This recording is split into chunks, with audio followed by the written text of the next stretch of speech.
Hello friends, welcome to the Little Fabric Shop. In this video, I'm going to show you how to sew in a noseband for both a pleated and a structured face mask. There are several benefits to having a noseband in your mask.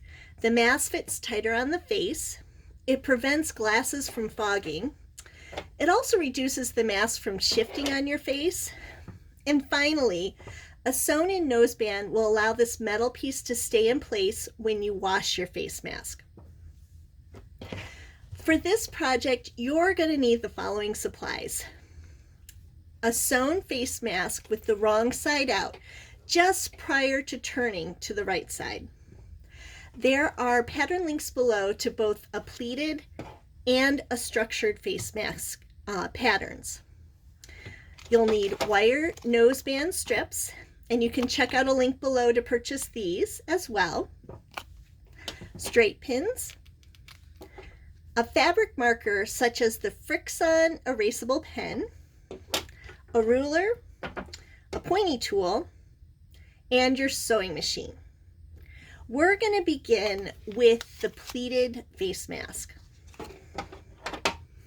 So the first thing you're going to want to do is find the center point at the top edge of your mask. And the center point on this mask is 4.5 inches. And you'll want to mark it with your pen. You'll also want to do the same thing with your noseband. You'll want to find the center spot for this too. And for this one, it's 1 3/4. And I'm going to use a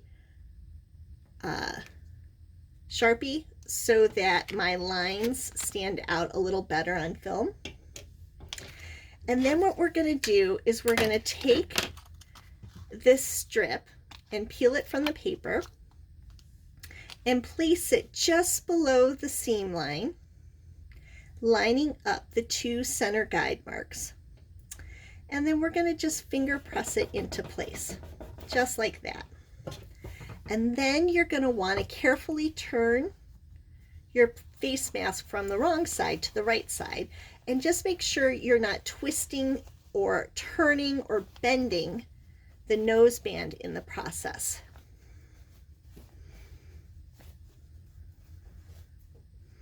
There we are. So we've got it turned, and the next step, you're going to want to find the edge of the band with your fingers and use a pin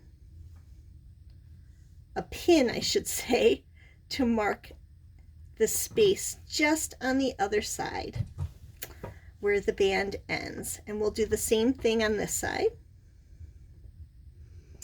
And then I like to add one more pin right along the edge, the bottom edge where the gap is, just to hold the fabric nice and flat and in place.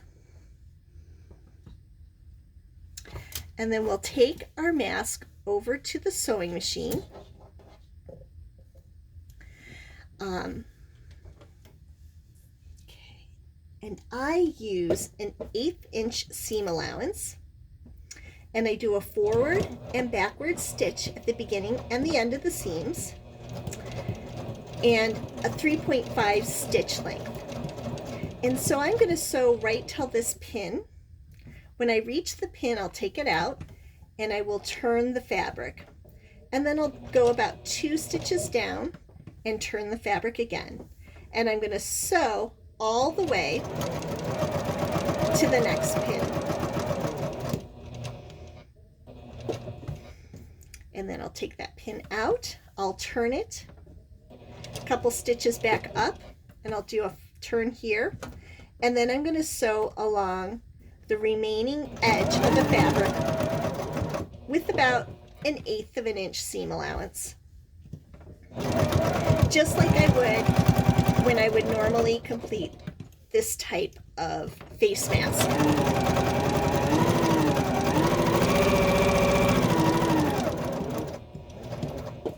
And you want to be careful not to sew your elastic.